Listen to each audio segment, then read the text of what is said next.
In this tutorial, I'll guide you through the process of transferring your Ticketmaster tickets to your Apple Wallet.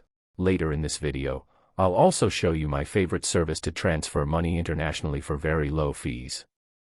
To begin, open the Ticketmaster app and log into your account. From the bottom menu, tap on My Events to see the list of tickets connected to your account.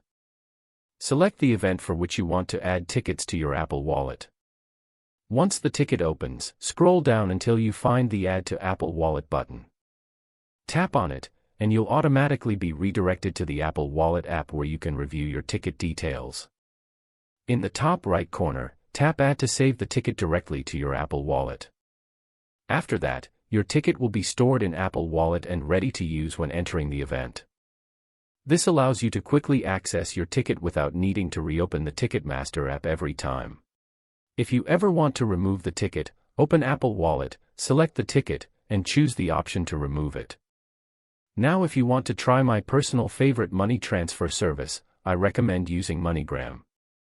You can send money quickly using your smartphone or at in-person MoneyGram locations spread out all over the US and Canada. Click the link in the description to download the app and try it out.